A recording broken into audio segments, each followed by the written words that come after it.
1997 June 3 ഫ്രാൻസിലെ സ്റ്റെഡെ ജെർലാൻ stadium. ഫ്രാൻസും ബ്രസീലും കൊമ്പുകോർക്കുന്ന ഒരു അത്യുഗ്രൻ മത്സരം. ഗോൾ നില 1-1. കളിയുടെ 21-ാം മിനിറ്റിൽ ബ്രസീലിന് ഒരു ഫ്രീ കിക്ക് ലഭിക്കുന്നു. സിദാനും ദിദിയർ ദശാംസും മാർസൽ ദെസേലിയും പാട്രിക് വിയരയും ചേർന്നൊരുക്കിയ കരുത്തുറ്റ ഫ്രഞ്ച് മതിൽ സജ്ജമായി. പിന്നിൽ പോസ്റ്റിന് താഴെ അത്യധികം ആത്മവിശ്വാസത്തോടെ ഒരു കഴുകനെ പോലെ കാത്തിരിക്കുന്ന ഫ്രഞ്ച് ഗോൾ വലയുടെ കാവൽക്കാരൻ ഫാബിയൻ ബെർത്തസ്. ഗോൾ പോസ്റ്റിൽ നിന്നും 35 മീറ്റർ അകലെ നിന്നും വേണം ആ പന്ത് തൊടുക്കാൻ. ഗോൾ പിറക്കാനുള്ള ഒരു സാധ്യതയുമില്ല.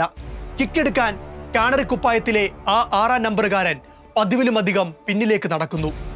റഫറി വിസിൽ മുഴക്കി.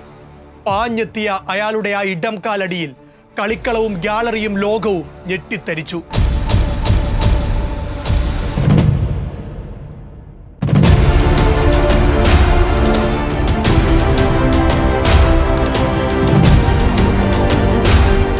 അതെ, മിന്നൽ പിണര് പോലെ ആ പന്ത് ഫ്രഞ്ച് ഗോൾ വല ഭേദിച്ചിരിക്കുന്നു. കാൽപന്ത് ലോകം കണ്ട ഏറ്റവും വിസ്മയകരമായ ഫ്രീ കിക്ക് ഗോൾ. പന്ത് എങ്ങനെ പോസ്റ്റിലെത്തിയെന്ന് ആർക്കും പിടികിട്ടിയില്ല.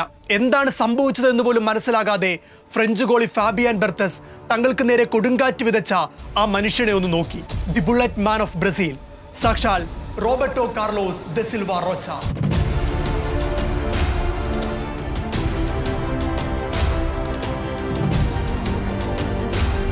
ഫ്രഞ്ച് മതിലിന് വലതുഭാഗത്തേക്ക് തൊടുത്ത ബോൾ പിന്നീട് ഇടതുവശത്തുകൂടി ചുറ്റിക്കറങ്ങി അവസാന സെക്കൻഡുകളിൽ ദിശ മാറി ഗോൾ പോസ്റ്റിലേക്ക് കയറുകയായിരുന്നു. പിൻകാലത്ത് ബനാന കിക്ക് എന്ന പേരിൽ ഇത് അറിയപ്പെടാൻ തുടങ്ങി.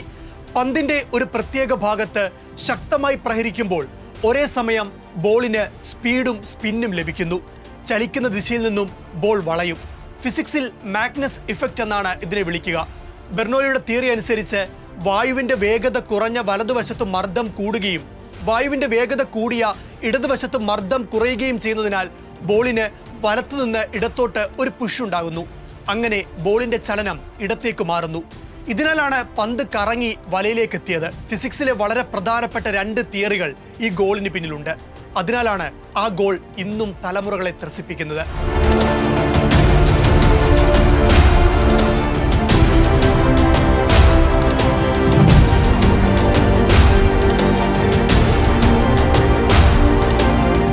റോബർട്ടോ കാർലോസിന്റെ കരിയർ തന്നെ മാറ്റിമറിച്ച ഗോളായിരുന്നു അത്.